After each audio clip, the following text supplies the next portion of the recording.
Hello everybody, Flash Notion, and I am here for what's going to be my last My Hero Academia reaction for quite a while. I don't know if in the next 6 months before the next season comes out, I don't know if the third movie is going to become available. I don't know if the third movie can be watched, chronologically speaking, in that time period. I know this is the proper time to watch this movie. But I'm not really sure when else the rest of it could be. So I'm unsure what to talk about, really. We have the season 5. We had all the stuff that happened in season 5. I know that this one has to have at least taken place after that, training thing against Class B. I'm not sure otherwise if it takes place maybe in that fall period between when they did that training exercise and then we had the Christmas party. I don't know if it takes place in that gap maybe, or maybe it takes place in between the two seasons, but either way, I know that there's stuff in this movie that if I had watched it between before this, it wouldn't have worked. So yeah, Heroes Rising. I don't really have any clue what this one's about. I know it's the third one that deals with the drug that they set up in season 5, and they go globetrotting. I don't know about this one. I honestly don't. I've heard it's better than the first one by most people's opinions. But I don't know what that means. I thought the first one was pretty great. I still really do. Yeah, it's a bit slow for most of its run, but I enjoy the characters. I like seeing Melissa. And I thought that the villain was interesting in his design and powers, and that the ending fight really made it all worth it. The fact that we got to hear Yusei run again for the first time in ages, the fact that it's the only time we got to see All Might and Deku fight alongside each other, I thought I enjoyed it quite thoroughly. So if this one's even better than that, sign me up. But yeah, I don't really know what's going on. I hear Bakugo gets a moment to shine, and that's pretty much it. Yeah, no frickin' clue. I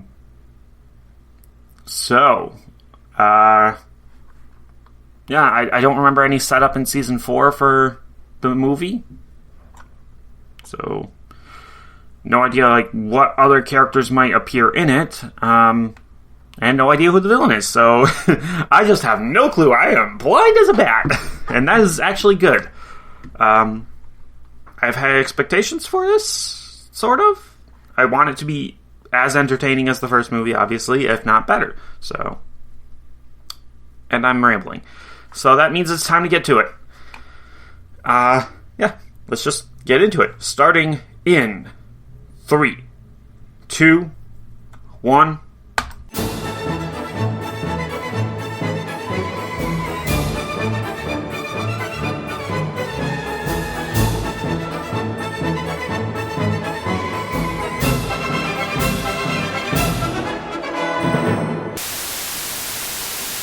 And we are back. Okay, that was a heck of a thing. That was a weird movie. I don't think I personally enjoyed it as much as the first movie. There were parts of it that were really cool. Getting it out of the way, I like how much we got to see of the other students actually doing shit. God damn, people are rude. But yeah, the fact that we had multiple villains set up with their quirks to be major threats, it allowed a greater amount of combat where we could see the other students being useful and just... Yeah, like Momo, Ida, and Mineta, surprisingly enough. I feel like they were the ones who got the most attention outside of, our big three of Todoroki, Bakugo, and Midoriya in the first movie. Like, Kaminari, Uraraka, and Jiro all had stuff to do, but they didn't get as much focus, and so it kind of felt like they were there as more of an afterthought, supporting type characters. And even Momo and Ida didn't really get that much to do. And obviously Mineta, could have done without him. But, like, in this one, we got stuff for Sue to do, and for Aoyama, and pretty much everybody got at least one moment of, like, cool thing to do in this movie. Even the likes of Koda and Shoji, and actually, now that I think about it, Invisible Girl didn't really get a chance to shine, so to speak. She was not able to use, like, her sparkle light refraction ability. That wasn't put to much use, so she kind of didn't get a chance, which is unfortunate. I kind of wish she had gotten more of a chance. But the ambiguous timeline really hurts this movie. Going back through it here. We start out with Endeavor and Hawks. So this is definitely after season 4, obviously. But it's definitely before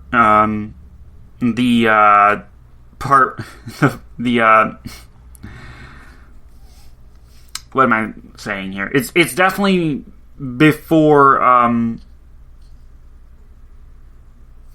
Shigaraki got his white hair, so that gives us, like, a minimum and a maximum. And it's also definitely after the 1A versus 1B fights, because we have Recipro Turbo, and we have the flight thing with what's his name going on. It's a bit weird that I thought this version spoiled their new outfits, but I guess that's movie 3. Because Bakugo doesn't have his new outfit in this. And then, again, he was inside right there. Let me look later for him. After the villains show up. No, he's still just wearing his regular outfit, so.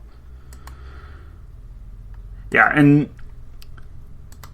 overall, there was just some odd choices made in this movie. Like, the choice to have All Might wearing baggy clothes, like, that was definitely a choice made in this movie, and it was weird because, well, he doesn't do that anymore. He hasn't done that since at least the start of season 4.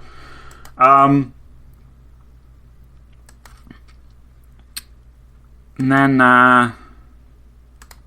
there was something else I just had thought of that, like, gave a limit on timing. Was it also something to do with the outfits? Like, Uraraka... It was definitely before the work studies, because Uraraka had her outfit change. I'm trying to remember, like... It was October, right? When they were fighting Makia? When they started? Now I have to actually bring up the Season 5 episode to make sure.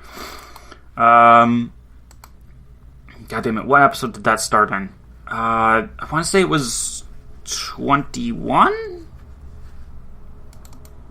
I think it was 21. Might be wrong about that, though. Okay, no, 21 was the Toga episode, right. So it was episode 20. Episode 20 was where this all started. Right. Yep, Makia. Okay. It's going to be hard to find this exact moment where they say when this all started. I'm going to try, though. Okay.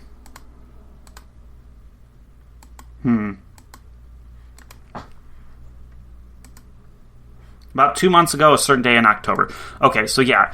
October was when they started fighting Makia. It wasn't until... when was that? God damn it! What episode was it where this all started? Was it episode 14 that showed the flash forward to Deka City?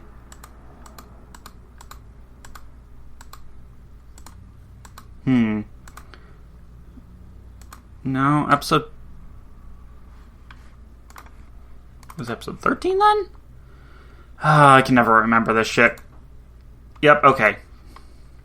In Deka City. Okay, so... 9 days ago from the Christmas party, I believe? Right? Yeah, this must... Wait, we had the class thing, and then we had the Christmas party. Okay, so... I guess there is a time gap in there where maybe it could work. Like, in between that fight there and then... It's weird because... I don't know. The fact that the timeline is so close together, like this adventure did not feel like it was a short one. This one felt like it took like a month or two. So like, it would be really weird if it was stuck into that spot in the timeline. I don't know. Maybe it could be. It just feels weird. Also, I don't want it to be canon. I don't. The whole temporary transfer anyways, of power just doesn't sit right with me. I don't want it to be canon. But yeah, so as far as villains go, I'll be honest, 9 started out seeming pretty cool, but he just wasn't. And like, as beautifully animated as it was, the fight against him was not as interesting to me as the fight against Metal Man. Like, the Metal Man's quirk was something that we hadn't seen before. Like, the movie one villain, while less of a character, somehow, like, he still had a much better presence than 9 did, I will say, to me. Which, yeah, I don't know. Like, maybe dub versus sub would have a difference there, but, like, in the dub, I feel like his voice actor did a good job of giving him a nice stage presence. And, you know, I've always thought that, like, there are certain parts where the sub does a better job at clarifying things. Because I have seen at least parts of the sub for My Hero. Because some reactors watch the sub. I don't know why, but they do. But I have seen parts of it, and there are cases where the sub does a better job of getting things across than the dub. But then there are just some times where the dub does certain lines, and for an English speaker, those lines are so much better than what the original has. Like with All Might versus All for One, and his I don't think so, because I am here. Like, that line, twisting All Might's catchphrase in the dub version, is just so good. It's... Caltrops! Rocks through windshields! Something! Fuck people who do that shit. Been a while since I got angry about that, but come on, man. It's just ridiculous today. I waited for like several minutes just to start recording the reaction, and it was just all kinds of fucking cars and trucks going past. Anyways, how was your day? But no, right, so movie 1 villain, I feel like, had a much better stage presence in the dub than the 9 had. Ironically, 9's compatriots, I really liked them. Each of them felt like they could be their own arc villain of a story. You got the Mummy Man, who, that's just an interesting power. He can take the wrappings and wrap them around something and then control them. That's so cool. And the limit of, non-living things, I always like that kind of limit. Keeps him from using people puppets, and just it's very interesting. He himself is a bit squishy, it seemed, but still, it's a nice power set. And then we had the girl there. Fuck, what was her name? Was it Slice? I think it was Slice. And again, I've always liked powers like that. You got in Ben 10 you had Frightwig, and in the Inhumans you have Medusa. Not the shitty TV version. Not that was terrible, but comic book version. I'm trying to think, to a certain extent, Rapunzel in Disney's Tangled had hair. Her hair was behaving like a superpower. But come on, I've seen another example somewhere. The Maniac in MLP. There's been a few others, but I always like hair manipulation as a power, just because it's really cool. Also, I find longer short hair can be attractive, but it's rare that it's more attractive than long hair for me. I don't know why. It just is. That being said, I mean, there are a number of characters out there that every time I see them with short hair, it's just like, wow, damn. I don't know. But yeah, the girl, her hair being able to extend and harden into blades, and then she's also able to shoot it out like quills. Yeah, no, her power set was freaking cool. As an arc villain, she'd be more of a serial killer type than a big bad, but still very cool. And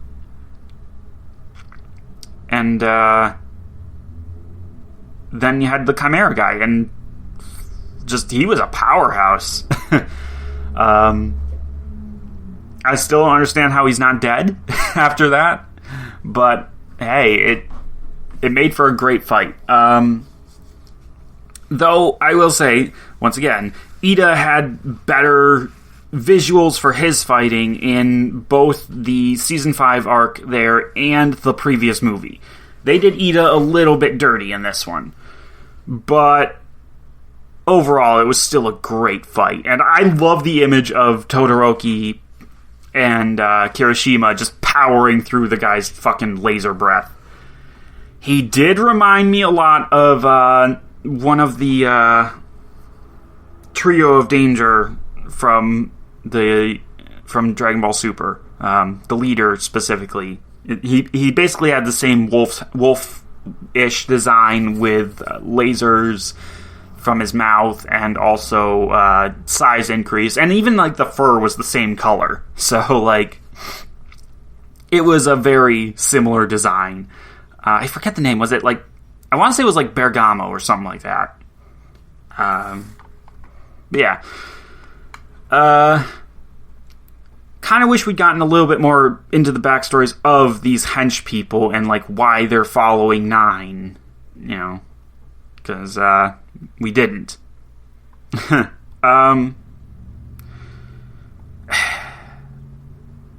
And also just the fact that they once again felt the need that, we have to involve the League in this somehow. It's just did we though? Did we really have to? Could it not have been a thing where, like... let me see, how could they have done this without involving the League?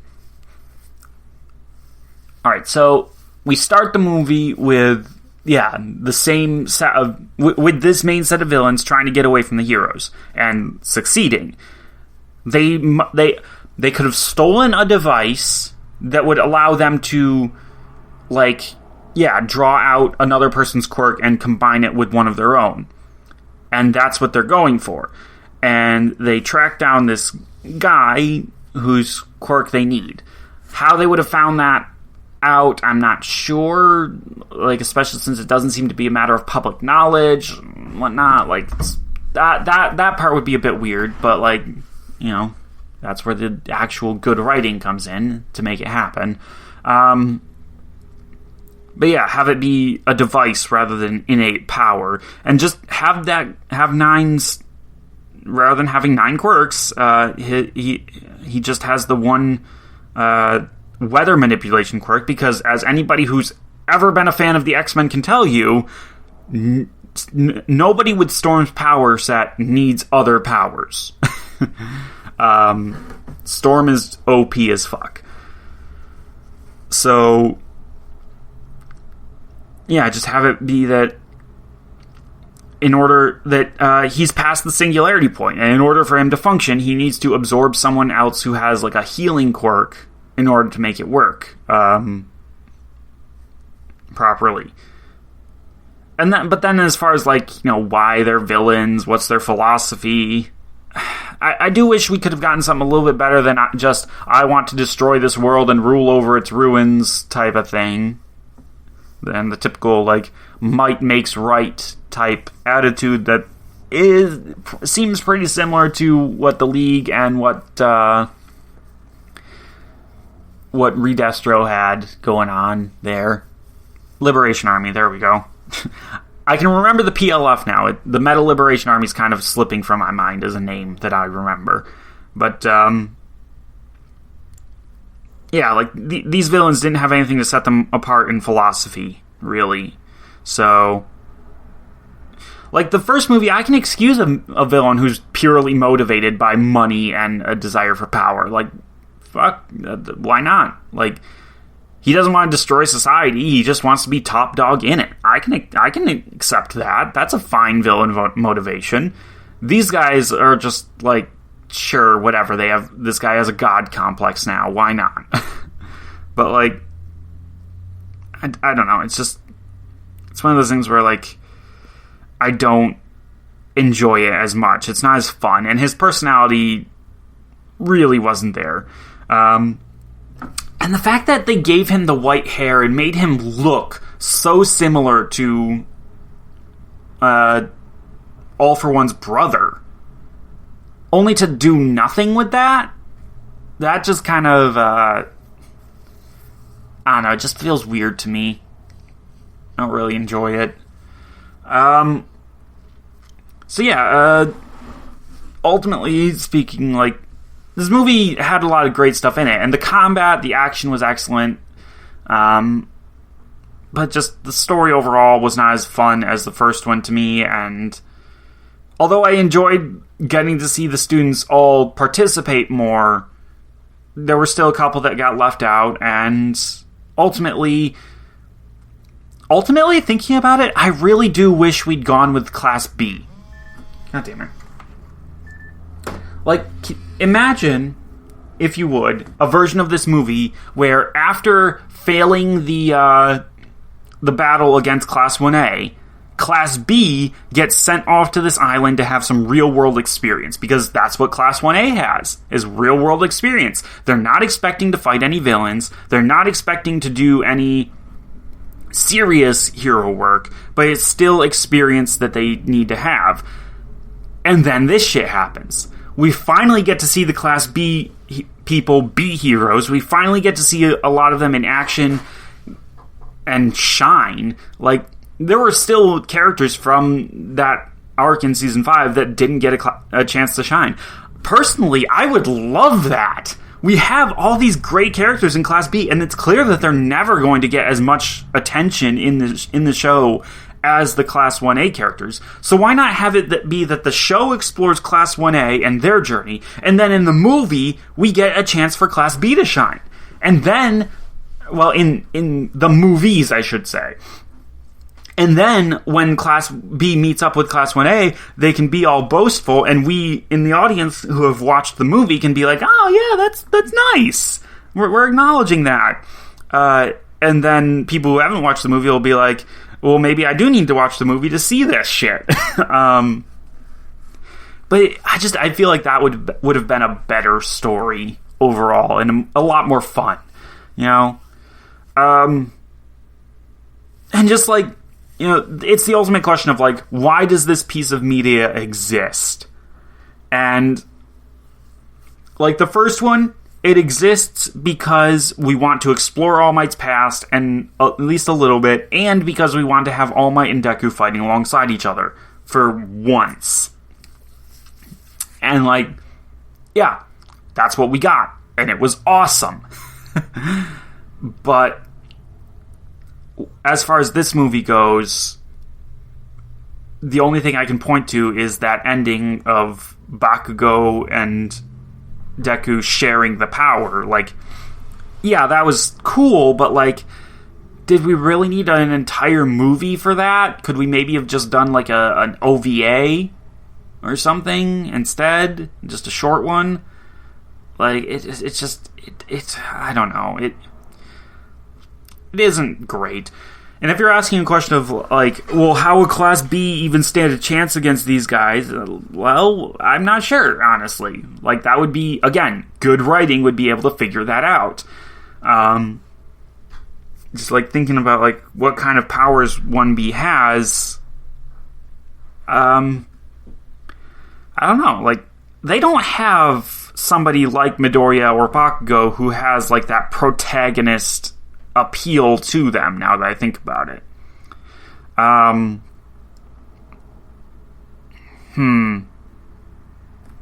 to think. Like, maybe you could use, maybe the Dragon Scale guy.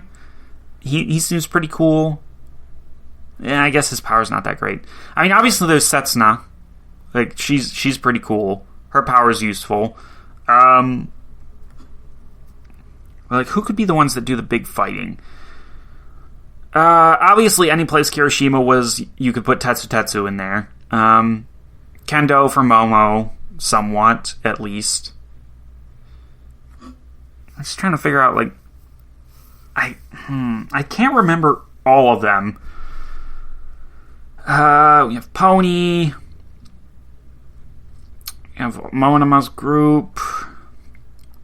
I mean, we could have Shinzo come in. That would have been pretty cool if Shinzo came in, as well. Still, I want to use Class 1A people or Class 1B people. Let's see. Let's see if I can go through it. So, first group we had Ibarra, Vine Girl, we had the Beast Man, we had Scale Guy, and we had Air Prison Guy. That was the first group. And then for the second group, the ones that actually won their match, who'd we have? It's not easy for me to remember all of these. Okay, we had Kendo, and we had the manga guy. Okay, his power set is fucking cool. His power set would have been great to see in the movie. Because I said it during the reaction to his episode, but like, he's basically a reality warper. It's just he has to be very fucking clever about how he uses his powers. Okay, so we had Kendo, we had Manga, we had Mushroom Girl. Mushroom Girl could have taken care of this easy. Like, my god. And the Darkness guy. Fanta Black. Or Vanta Dark, or whatever.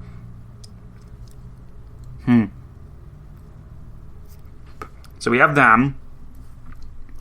And then our third group was Pony, Mudman,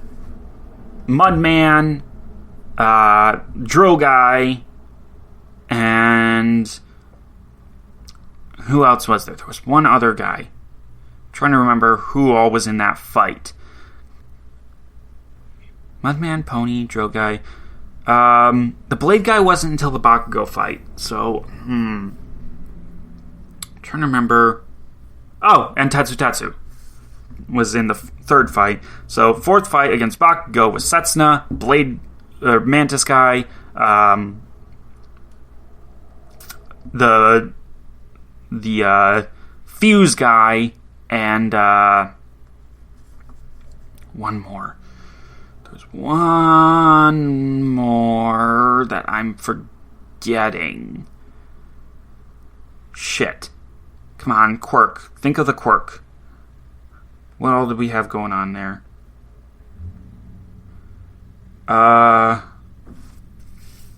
Shit. I can't think of it. Setsuna, Mantis, Fuse Guy. Nope, it's gone. It is gone.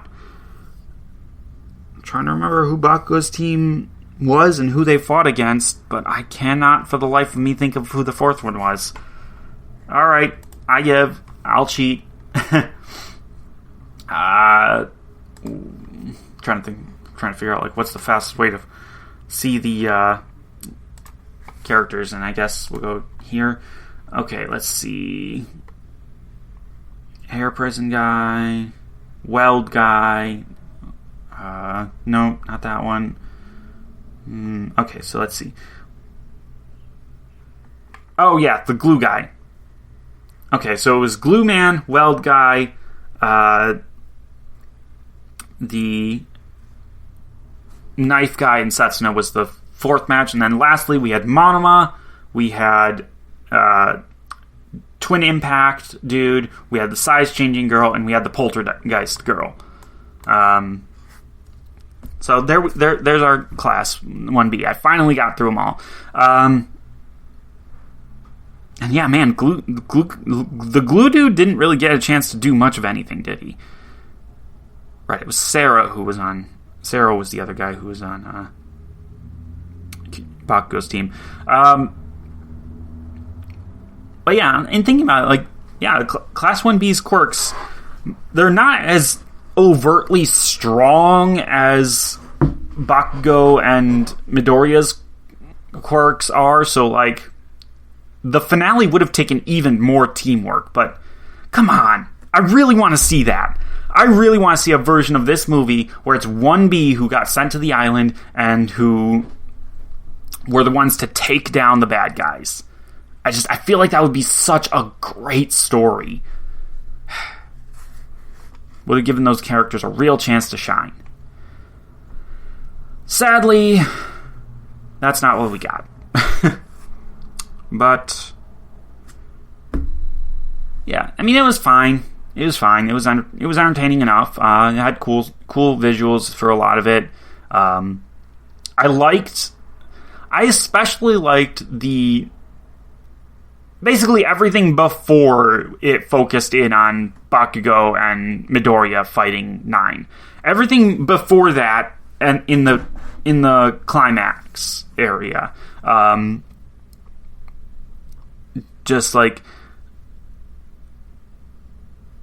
yeah. Okay, so honestly, yeah, actually, now that I think about it, that really is the only part that I take issue with. The parts of it that make it seem like it's non-canon. The timing issue and the end of the fight. Those are the only things that really strike me as being not great. Everything else is actually pretty good now that I think about it.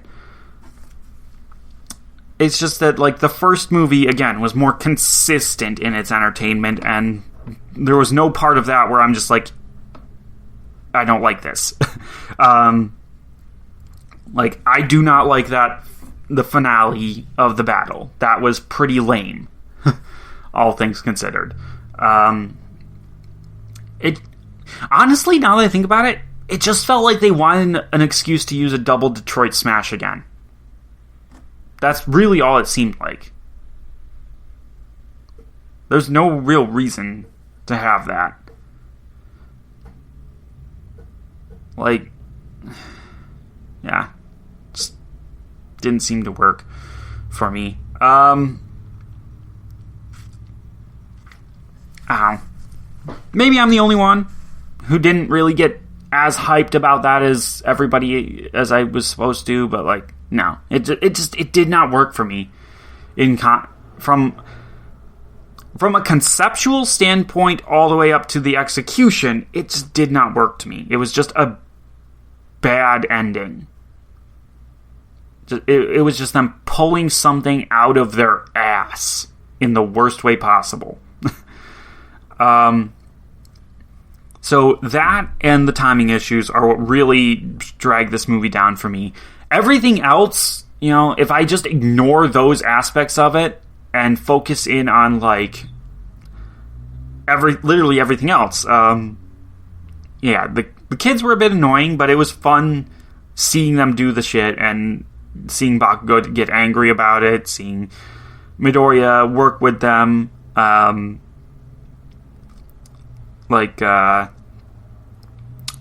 the stuff with the finale, just all the different finale fights, and seeing Tokoyami go apeshit when Mina got hurt, like, fuck yeah. Seeing Uraraka and Sero and Mineta go all out to beat up Nine there. And for that matter, can I just say that I really do appreciate what the movies do with Mineta? Like, he never... Like, the first movie toned him down so much compared to what he is in the series. Alright? Like, yeah, he was still, like, ogling the girls. But, like, in a normal way, not in a I might rape you later way. And, like, the worst thing that happens with him is the part where is the harem climb up the tower thing, and like even that was tolerable. Like, that was just a girls are gonna love me so much for doing this brave thing type of, motivating himself. So like that was tolerable. But in this movie, they toned it down even more.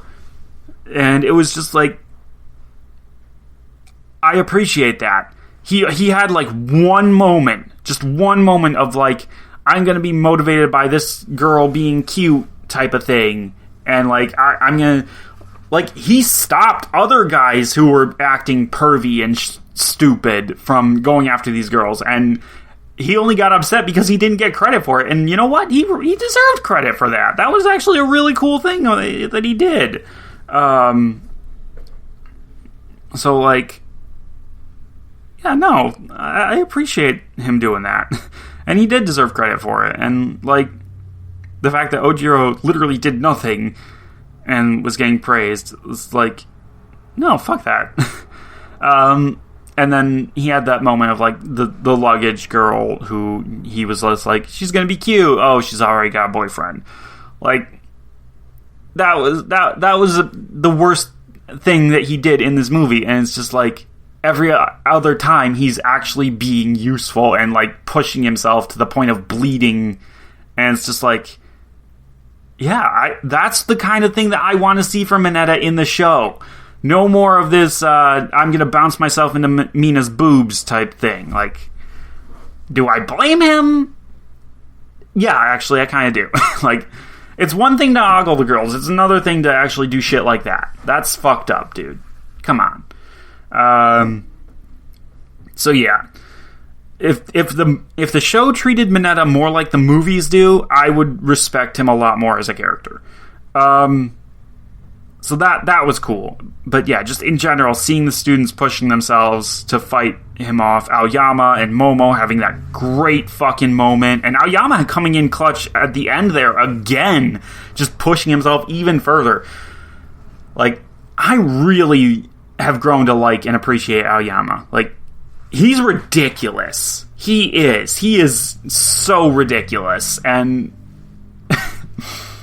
honestly, he creeps me the fuck out sometimes, but, like, he deserves his moments.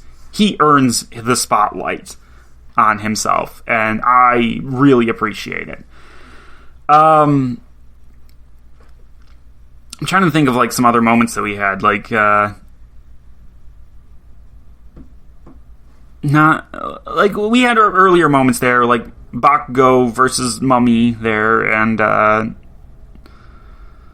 them fighting on the beach and stuff like that.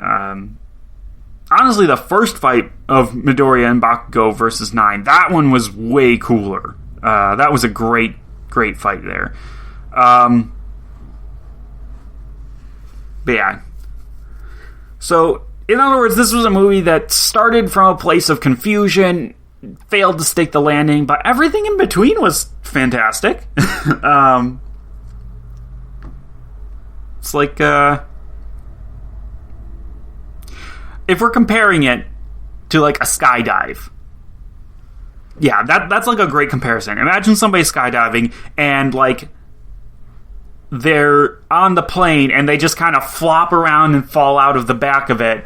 And then, like, on the way down, they manage to, do a perfect skydive. They're doing tricks and flips and, like, gliding themselves around perfectly. And then at the ending, they fail to deploy their parachute and splat on the ground. Like, that's what this is. It starts off with confusion and, like, not fitting into the timeline. It ends with a well-animated but really weird choice for a finale, and, like, everything in between was fantastic, though. Including the music. I will say that the music in this movie was great. We didn't have, a Yusei Run moment, but we had something very similar at one point, where it's like we had a remix of Yusei Run that sounded awesome. And I'd really like to look it up and hear it properly. But, yeah. So, how was the movie 2 Heroes Rising? Yeah, again, I think I've said it about as good as I can. Timeline's confusing, so it starts flopping around real early on. Finds its footing once we get to the island. It has a bunch of cool shit happen. Up until we get to our final fight against the main villain, and it just falls apart. That and the fact that the main villains just didn't have an interesting philosophy to back up their actions. No, they didn't have a really good reason as to why they wanted to do this. Like, honestly, they didn't even have to have a reasoning for doing this shit. They did not have to have a philosophy. If they had just had it that, like, this guy was searching for a way to live. His quirk is killing him. He wants to live on and survive. He'd love to be a hero or to just even live a normal life, but his quirk is killing him. And so first he turns to normal medicine. Doctors can't help him. He turns to the League of Villains. That doctor can give him more quirks and give him the ability to take quirks, but he can't actually save his life. So he turns to the idea of, well, I'm going to find somebody with a healing quirk that can work on my own body and take that in order to live, like, and nothing's going to get in my way for this. I feel like that by itself could have been an actually fairly compelling story, because it really would have fit in with the whole, left behind by society thing that the League has had going on. So I feel like, yeah, the fact that they actually tried to stick a philosophy into all of this and a grander goal, that might actually be the thing that damned the villains. So, like, yeah. But, yeah, that's only a minor complaint, all things considered. It mainly comes down to that ending fight was fucking weird as hell. I don't know why they chose to do it that way, and, like, the timeline is weird. Everything else was cool enough. So yeah, that's about all I got. I don't know if I'm going to be rewatching this movie very much. Other than looking at other people's reactions to it, I don't think I'm really interested in rewatching it. I've rewatched the first movie a couple times, but this one, probably not. It's just going to be me checking out other people's reactions to it, and then I'm going to move on. Probably going to forget all about it. Unless I'm doing like a My Hero Academia trailer dub or something like that, in which case, I might use some scenes from it. But that's in the future. For right now, though, I think that's going to be all. 40 minutes of discussion? Yeah, that's going to be all. So, we're done with My Hero for the time being. Which means that next week, for me, I start a new series. I wonder what it could be. I'm not going to give any hints. So, you'll just have to check back in and find out what it is. Until next time, bye-bye.